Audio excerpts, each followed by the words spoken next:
Do you ever feel like you're stuck staring at a blank door hanger and wondering, where do I even start? Let me help you take the guesswork out of painting. Today, I'm going to be sharing my top 5 must-have tools that make painting easier and more fun and way less stressful. So if you're just getting started, this is the video for you. If you're impatient like me, a heat gun is a game changer. Now, this one is made by Ranger. It's called the Heat It Craft tool. And what I really love too is that it's got this little loop right here because I hang this on the side of my craft desk using a little command hook. You can just pick some up like these at Walmart, stick them to the side of your craft desk, and then just hang this up so it's always at the ready when you need to dry your project. This one is quiet and it's gentle. It's not going to blow too hard and cause your paint to splatter anywhere, and it's not going to make a lot of noise. So if you want to paint while watching Netflix, let's say, and maybe you've been using a hair dryer up until now or just sitting and twiddling your thumbs waiting for the paint to dry, you're going to want to grab one of these. Having something like this on hand can really help you speed up your painting time because you're not having to wait for each layer of paint to dry. And if you've had a hard time in the past with, painting the next step and you feel like the colors are muddying together, that's because you should always dry in between each layer of paint. If your background's still wet, don't start on those polka dots just yet. Dry it first and then move on. I'm too impatient to sit and wait for the paint to dry, so this thing has really been a lifesaver.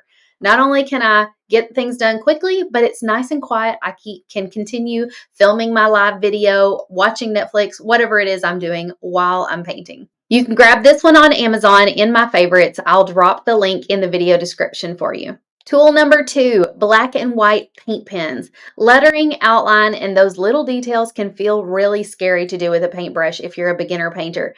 Paint pens are your new best friend. Start with black and white in a few different sizes and you'll be amazed at what you can do. There's a set on Amazon that has 6 different pens.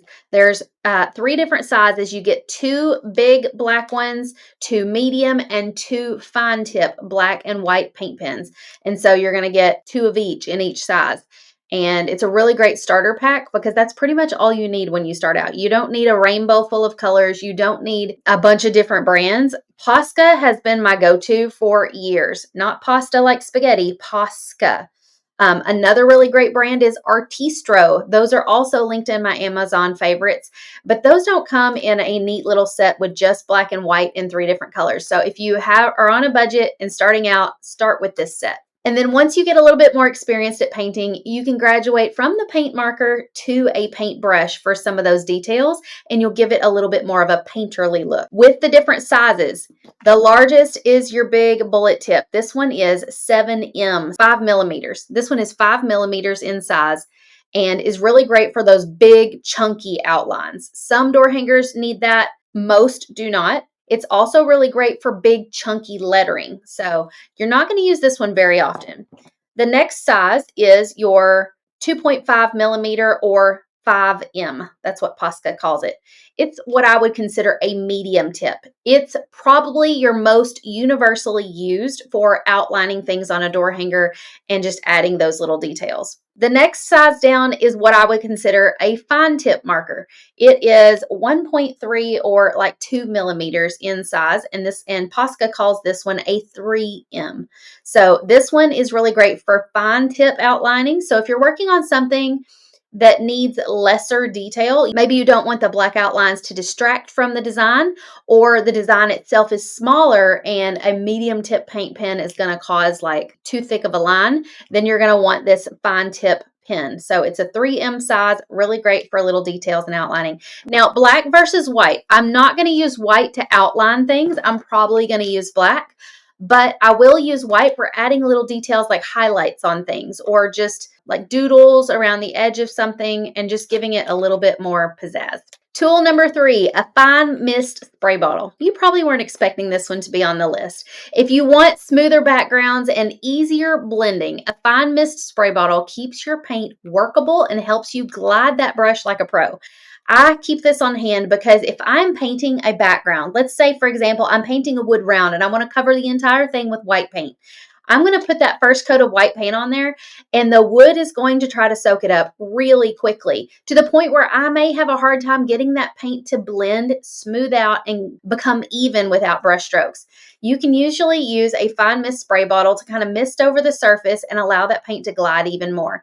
And then, of course, you're going to use your handy dandy heat gun to dry in between coats, because if you're painting something white, it's probably going to need 3 coats. So then when you go to paint that second coat, again, spritz it with some water. It thins the paint out just enough and allows it to glide over the surface.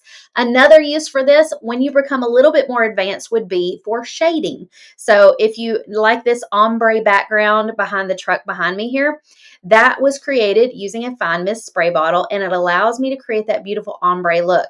Now, if I wanted to create like a shadow around something and I'm putting just a teeny bit of black or gray or something like that, this fine mist spray bottle is really going to allow me to achieve that, because it dilutes the paint and it keeps the surface workable. Because if our paint is dry underneath, if our surface paint is dry, then the shading color is not going to blend so seamlessly. On Amazon, I've linked a 2-pack for you so you can keep one in your travel kit and keep one right here on your craft desk. Tool number 4, a high quality brush set. Of course, I'm going to tell you about these brushes that are in my shop. They have the most beautiful pink handles. They come with a variety of brushes in the set. Of course, right there on the handle, see all the paint on mine? It says trust the process. You need to trust the process and trust your brushes. My go-to brush set has everything that you need: flat tips, angle tips, fan brushes for making trees or splatter paint, and even a cute little storage bag to put them all in for when you travel. A lot of my members love taking these with them on vacation when they plan to paint while they're traveling, taking them to the campground or to their SA Live crafting event. And most members love these for using polka dots, shading, lettering too. It just depends on the brush and what you're needing to do. But if you're wanting some cute brushes and a really great set that has all the ones in it that you need for painting door hangers, grab this one from my shop. I'll link it below. Tool number 5 is a mixed media pad. Now, this is my trusty handy dandy one from Hobby Lobby, but I'm going to link the one below that we have in our shop because it's in even better quality than this one. And the reason I'm not showing you that one instead of this one today is because this one has all of my artwork practice in it. And I was like, I need to show them one that's actually been used. So the one in our shop has a hard cover. You can actually paint and decorate the cover. The inside has 80 pages that are made for watercolor acrylic painting, very durable, with perforated edges so that you can tear your artwork out and put it in a frame. Now, let me show you just an example of how I've used mine. I've practiced lettering. I've practiced making paisleys. I've practiced ombre. I practiced painting tie-dye, lots of different tie-dye.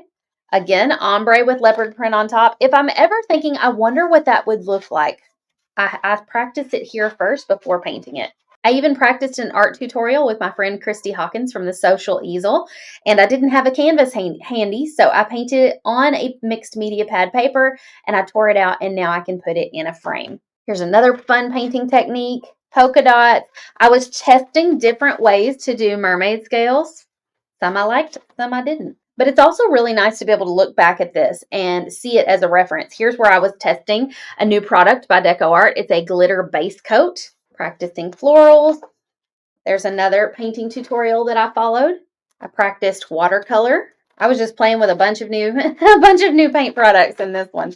This one I was trying to find the right color of green, so I had to swatch them all.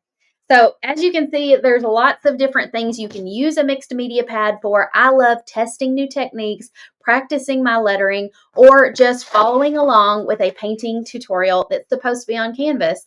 And this just feels low pressure because it's just paper. If I mess it up, I've not wasted a lot of money or materials. I love keeping all the techniques in my book so that I can flip through them like a catalog when I need some inspiration. So if you're not ready to jump into painting wood just yet, grab one of these mixed media pads. We call them art journals. Practice your new techniques, test colors, and even paint full designs with no pressure. Just play. These 5 tools really changed the game for me, and they'll make your painting journey way smoother too. So let me know in the comments which one you're going to be grabbing first. And if you found this helpful, be sure to hit the subscribe button and tap that bell so you never miss another tip. Hey, and drop a comment below letting me know what your go-to tool is for painting. I would love to hear from you. See you next time.